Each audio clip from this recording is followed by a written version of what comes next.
phone accidentally accepted my husband's call while I was kissing my affair partner in a hotel room. I never thought I would be on here sharing my story, but I guess life has a way of surprising you.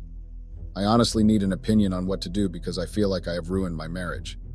I am distraught, and my husband just literally found out I was cheating on him, and it was all my fault. Let me explain. My name is Lindsay, and I am a 36-year-old woman. My husband's name is Andrew, and he is 34. Andrew and I have been married for about 10 years. We met in high school, instantly became friends, and about a year into our friendship, we realized we had feelings for each other and started dating. We dated all through college, then graduated and got married. It has always been a pleasant and smooth feeling with him, and in the beginning, our marriage was awesome. Andrew was romantic and always went over the top. He planned date nights, took care of all the bills, and even hired a help to do the chores. He ran his own successful company, so money wasn't a problem for us. Andrew had promised to take care of me, and he did. He honestly did. We have 2 kids, our eldest is 14 and our youngest is 12, both boys whom I love to death. I work in a busy field that sometimes requires me to travel for work conferences. These trips are short, usually lasting a few days at most, and they don't happen regularly. This detail is crucial to the story. So like I said, things had always been smooth sailing with Andrew. Even our intimacy was amazing, and our sex life was really great in the beginning. After a while, I guess we sort of settled into some kind of normalcy. Andrew became even busier, and so we didn't spend as much time together as we used to. Things also sort of became mundane.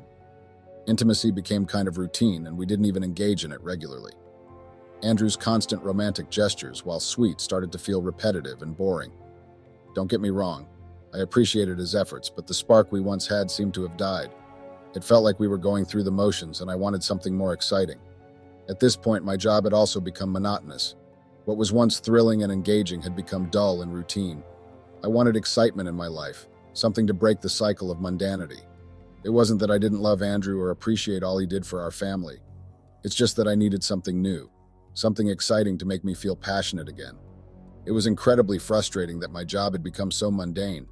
The only reason I even got a job in the first place was for some semblance of excitement. Financially, I didn't need to work because Andrew took care of everything. But as the kids grew up and became more independent, the house started to feel emptier. Whenever they left for school or activities, it would just be me and the household staff. It got very lonely and monotonous quickly. That's why I decided to get a job outside of the home. It paid well, but it also was overly stressful most times. It gave me something to do, a sense of purpose beyond the routine of running a household. Plus, despite the stress, it still provided me with enough flexibility to still pursue other interests and activities. I needed that balance to break free from the boredom that had crept into my life. On top of that, I didn't have many close friends. Sure, I had a few acquaintances from various circles, but I wouldn't really call them friends. They were more like people I had known at different points in my life. Our interactions were mostly superficial, and it lacked the depth and connection I craved. This lack of meaningful relationships added to the sense of isolation I sometimes felt, especially when Andrew was caught up in work or business trips. I know it might sound like I'm just complaining, and I understand if there's anyone out there who can't relate. But honestly, it was incredibly frustrating. Have you ever been stuck in a routine for so long that you start to lose track of who you are? That was me. I had been trapped in the routine of being a wife and mother for so many years that everything had become boring and predictable. I wanted excitement, something to shake up the boringness of my days. That's when Leo came into my life. He was like a breath of fresh air, a glimpse of something different and thrilling. Our first interactions were innocent enough, just friendly conversations that gradually grew into something more. Leo was an intern that got assigned to me. But as I got to know Leo better, I realized he was more than just an intern assigned to me. He was in his early 20s, much younger than me, but his energy and enthusiasm were infectious. Our interactions started innocently enough, just friendly conversations about work and life.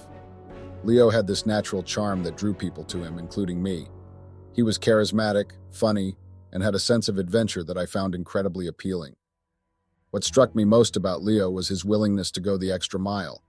He wasn't just there to complete tasks. He genuinely cared about making things easier for me. He would bring me coffee without me asking, always offering to help with anything I needed. It wasn't just about work. He was genuinely interested in getting to know me as a person. His friendly gestures and genuine kindness were like a breath of fresh air in my routine-filled life. Well, time passed and we spent more time together. I couldn't deny the growing attraction I felt towards Leo. He was handsome, yes, but it was more than just physical attraction. His charisma, his adventurous spirit, his genuine care and helpfulness, all of it combined to create a magnetic pull that I couldn't ignore. I found myself daydreaming about what it would be like to have someone like Leo in my life, someone who brought excitement and joy with them wherever they went. However, I kept telling myself that these were just fantasies. I was married, committed to Andrew and our family. But as much as I tried to push these thoughts aside, they lingered in the back of my mind and kept on tempting me. I tried to shove those feelings to the back burner, thinking Leo was just being his friendly self. But damn, he was good at making me feel special. He'd flirt, joke around, and make me laugh like nobody else. It was hard to ignore that magnetic pull, especially when he treated me like I was the only woman in the world. At first, I played it cool, turning down his offers to grab a drink or hang out after work. I told myself I needed to focus on my marriage, my family. But Leo was persistent, and our friendship started to grow deeper. We'd chat about everything, and the chemistry between us was undeniable. We both knew there was something more than friendship brewing, but we also told ourselves we could handle it. We flirted, teased each other, but never crossed that line, at least, not initially. We knew what we were doing was wrong and that we were playing with fire, but we didn't want to admit it. As Leo and I got closer, we started texting outside of work a lot. I couldn't help it. He was funny, charming, and our conversations were just so damn good. It was like this secret world of fun and excitement I hadn't felt in ages. I laughed more, smiled more, and Andrew, my husband, definitely noticed the change. He'd comment on how glued I was to my phone, how I always seemed to have a smile when texting. He even picked up on the fact that I was more protective of my phone now, changing my passwords and constantly checking messages. But I brushed it off, saying I was just really into social media lately. Andrew trusted me so much that he took my word for it, not realizing the whole truth was right there in front of him. It wasn't long before those conversations turned into regular hangouts. We'd catch a movie together, grab dinner, or just chill out. My kids even noticed the change in me. They said I seemed happier lately, which was true. I was, but for all the wrong reasons. They had no idea about the secret meetings I was having with Leo, hidden from my husband and everyone else. As Leo and I grew closer, things got messier. My husband started noticing that I was spending more time away from home, but I quickly brushed it off, claiming that I was focusing on self-care and enjoying my own company. To avoid suspicion, I kept my location on, making it seem like I was simply exploring different places around town. Our meetings were seemingly innocent, just casual outings to malls, restaurants, or the movies. However, we couldn't resist flirting with each other no matter where we were. In the theater, at dinner tables, the attraction was so hard to ignore. We would kiss in the movies because we knew it was dark and no one would recognize us. We would hold hands and touch each other. We both knew there was something more between us. The irony wasn't lost on us either. Our situation was a hot mess. I was married and Leo had a fiancée whom he lived with. We both knew there was something more than friendship between us, but we danced around it, pretending everything was fine. We both knew it was wrong, but the chemistry was too strong to ignore. It just wasn't convenient to act on our feelings. We wanted each other, but were unable to make it happen. I always had to keep my location on so my husband wouldn't suspect, so I couldn't just disappear to a hotel. And Leo couldn't bring me to his home with his fiancée there. Things continued like that for a while until our opportunity finally came during the upcoming work conference. Leo and I were so excited when we heard about it, we were itching with anticipation. Leo and I were like two kids waiting for Christmas morning. We saw it as our one shot, a chance to finally see where this crazy attraction would lead us. The company was footing the bill for everything. Hotel, flights, you name it. Leo and I were thrilled at the idea of spending time together away from our usual routine, even if it was just for a brief escape. We talked it over and decided to keep it simple. A one-time thing during the conference, then back to normal life. We told ourselves it was just a fling. We would do it once and then pretend it never happened. We wanted to be together, but it was too inconvenient. The work conference kicked off with me and Leo settling into our hotel room. The first night was a whirlwind of work-related tasks and networking. It left us with no chance for what we had planned. We were neck-deep in presentations, meetings, and discussions. We could hardly find a moment to breathe, let alone having sex. Despite how busy our first day was, we didn't feel too bad about it because we knew we still had the second day to do whatever we wanted. That was last night when Leo and I finally got down to it. The anticipation we had been building up for so long turned into pure excitement. We were like teenagers sneaking around, trying to steal a moment whenever we could. The first day of the conference had been busy, but we weren't too bothered because, like I said before, we knew we had another night.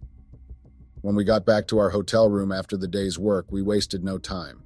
Clothes flew off and we were all over each other. It was a mix of relief, excitement, and a bit of nervousness. All the emotions you feel when you're about to do something you know you shouldn't but can't resist. Most of our stuff, including our phones, flew on the bed and we jumped and laid right on them, but we were too engrossed with kissing each other to notice. Just as things were heating up, my phone rang. It was my husband calling, but I didn't know. I heard my phone ring but decided to ignore it. I was already caught up in the moment with Leo, and I figured I could call whoever it was back later and make up some excuse. We were too wrapped up in each other to care about anything else at that moment. But then, as we were kissing and were all over each other, I must have accidentally accepted the call. That was a very fatal mistake. My husband's call kept going. He never hung up. I didn't even realize until after Leo and I were done. The sex was raw, intense, like a dam breaking. It felt like we were letting go of months of frustration in one passionate encounter. Despite the little bit of guilt that I felt for cheating, the pleasure kind of drowned it out. I had enjoyed the sex with Leo a lot. Afterward, as we lay there catching our breath, we chatted about life. We talked about everything and nothing. My frustrations with my marriage, Leo's concerns about his relationship with his fiancée, venting about our partners, sharing our thoughts on relationships. It was all just casual conversation, or so I thought, while my husband had been eavesdropping the whole time. After things had calmed down for a bit, I decided to look for my phone and call back whosoever had called me. For all I knew, it could have been my supervisor wanting to check in on us, or maybe even my kids. But when I picked up my phone, I was shocked to see that there was an ongoing call with my husband, and it was more than an hour long. The shock of seeing that ongoing call with my husband left me stunned and totally messed up. I couldn't shake off the feeling that he might have heard everything I did with Leo. It was like a punch to the gut, real and painful. I desperately tried to call him back, hoping against hope that maybe he hadn't caught anything, that the call was just a fluke or a tech glitch. But he wouldn't pick up. It felt like a heavy weight bearing down on me, suffocating any hope of fixing things. I was now in tears, so I poured my heart out to Leo, who was worried, hoping he could offer some comfort or advice. He was just as shocked as I was, but there was this awkward tension in the air. I borrowed his phone, thinking maybe my husband would answer if it was an unknown number, but no luck, my husband didn't respond. That night dragged on and really sucked. The guilt and uncertainty ate away at me. Leo excused himself to go back to his hotel room and call his fiancée, so I was alone with my thoughts. I couldn't sleep. I was haunted by the fear of what might happen next, of facing the consequences of my actions. I was scared. I didn't want to face any consequences. I didn't want to lose my marriage for 20 minutes of fun. Morning couldn't come fast enough, but when it did, it came with this awkwardness between Leo and me. I'm currently sitting here at the airport waiting for my flight back home, and it feels like it's taking forever. I'm freaking out, honestly. I don't even know how to wrap my head around what happened. It wasn't just a mistake, it was a massive screw-up that I can't take back. I feel like I've messed everything up beyond repair. I keep going over that night in my head, wishing I could hit rewind and change things. The guilt is eating me alive. How do I face my husband after what I've done? How do I even begin to explain this mess? Does my husband even know? What if he doesn't? I know Leo and I messed up big time. It was stupid, reckless, and I regret it with every fiber of my being. But regret doesn't fix anything, does it? It's like I've opened a can of worms that I can't close again. I need advice badly. How do I talk to my husband about this? Can our marriage survive this? I'm scared, confused, and feeling like the biggest idiot on the planet right now. Update. Hey Reddit, it's me again, the one you guys dubbed as the cheater. I honestly regret ever posting here because the response has been brutal. The DMs and comments have been a constant stream of insults and judgments. It's really taken a toll on me emotionally to the point where I've shed a few tears over it. I've been hesitant to update because of all this negativity, but I feel like I owe it to clarify what's been happening. So here's the update on my chaotic life. It's been a whirlwind 2 days since I posted, and a lot has changed. I'll probably disappear from here after this post because I just want to cleanse my account of all the negativity. As for what happened after we flew back home, it's a nightmare. When I arrived, I immediately sensed something was off. No one was there to pick me up, but fine, I got an Uber. But to my shock, when I got home, my belongings were tossed outside. Thankfully, nothing was stolen, probably because our neighborhood is pretty safe. My husband had thrown me out and was adamant about getting a divorce. I rang the doorbell and knocked, trying to reason with him, but it was futile. He had heard everything, recorded it, and labeled me a despicable person. He made it clear that our marriage was over and he wanted me to leave. I was devastated. I now realized the magnitude of my mistake. I tried to downplay what happened, even lying about not having sex, but he saw through it all. He refused to forgive me, and I had to leave. I asked to see the kids, but he told me they were staying with his parents, who were also informed about everything. It felt like a gut-wrenching betrayal, not being able to see my own children. I ended up in a hotel because I have no friends who would take me in, and even if they would, I doubt they'd want to. Leo shut me down too, understandably. My husband even threatened to report me at work due to our workplace's strict no-dating policy. I haven't heard anything from work yet, but I'm terrified of losing my job, especially now that I'm on my own financially. It's been a week in this hotel and my savings are depleting rapidly. My husband withdrew all our joint funds as soon as I left. I haven't been able to talk to the kids and I feel like they've been told everything and want nothing to do with me. I'm drowning in guilt and regret, wondering how I could have messed up so catastrophically. I feel like an idiot. Update. Hey Reddit, it's me again, the one you all know as the cheater. I know I mentioned that I might delete my account, but here I am updating once more. Honestly, sharing here feels like a release, even with all the hate coming my way. Your comments don't sting as much anymore. I've grown numb to them. Some of you suggested staying with family instead of burning money in a hotel. Well, I do have family, but it's complicated. My parents favor my husband and kids, so staying with them isn't an option. They'd likely blame me, and I know I'm at fault, but I can't handle more guilt and shame. As for my siblings, we're not close. They've always envied my life, and now with this mess, they'd revel in my downfall. They're all pretty middle class.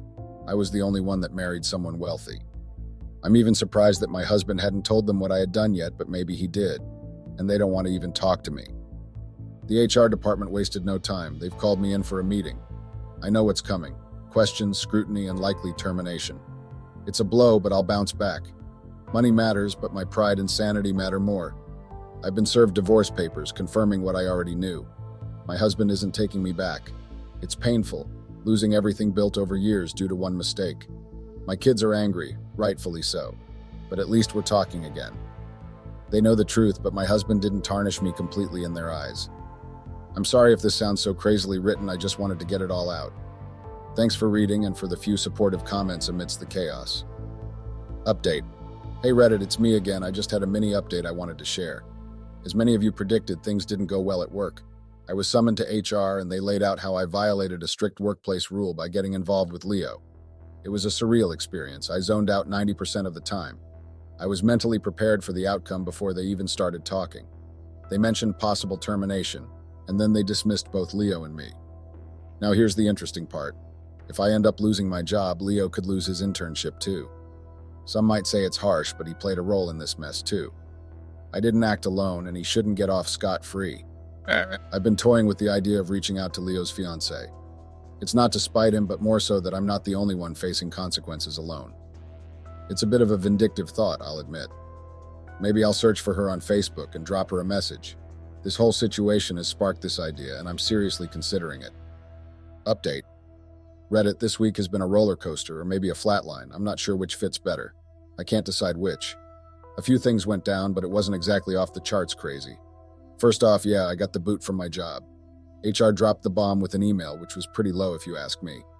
They yapped about how everyone at the office caught wind of the gossip, and if they hadn't shown me and Leo the door, it could have sent the wrong message about rule breaking. All about saving face, right? Well, at least Leo got the boot too. I'll get another job soon enough. I started job hunting immediately after the termination email came through. Oh, and about Leo's fiancée. She wasn't hard to find on Facebook. A quick search, a message sent, and I spilled everything to her. She asked for proof, but I told her my word was all she needed. She wanted to meet up, but I declined. I don't want any more involvement than necessary. I warned her about Lionel and then logged out of Facebook. I don't really use it much anyway, so it was a one-time thing just to set things straight with Leo's girlfriend. Of course, Leo wasn't thrilled. He texted me with some colorful language, blaming me for everything. He said I ruined his internship and now wanted to mess up his relationship too, then promptly blocked me. Good riddance. I don't even know why I was attracted to him in the first place. Now I just have a deep disdain for him and hold him responsible for all this mess. I still haven't seen much of my kids lately, just calls here and there. I already know how the custody battle will go in court. Call it pessimism, but I'm realistic. My husband will most likely get custody. He's more stable, and the kids have always been closer to him. It's a bitter pill to swallow, but sometimes you've got to face the cold, hard truth. Update. Hey Reddit, it's been a hot minute, more like 3 months if we're counting. I honestly forgot about this subreddit, my bad. The whole post I made just slipped my mind, but here I am with an update. So as I predicted, we went to court and he snagged custody. Not exactly shocking as I tend to keep it real, but man, it still stings. On the upside, I did get some alimony. It's not a windfall by any means, considering my indiscretion and all. The state didn't exactly go easy on me, but hey, it's something to keep the lights on for a few weeks. I managed to land a job recently. It's not exactly making it rain, but it's a paycheck and it's temporary until I can get back on my feet. So yeah, that's the gist of it. I also got weekend visitation rights, but I'm not keen on straining my relationship with the kids any further, so I let them decide if they want to come over or not. Most times they do, which is great, but I'm cool with it when they want to pass. Oh, and I've moved out of that hotel life. Got myself a roommate and snagged an apartment. It's not the Ritz LOL, kind of small and shabby, but it's a stepping stone until I land a better job. This will probably be my last update here. The comments weren't exactly warm and fuzzy, but I do appreciate the few who understood that we all make mistakes. Thanks for that bit of humanity in the midst of all the criticism.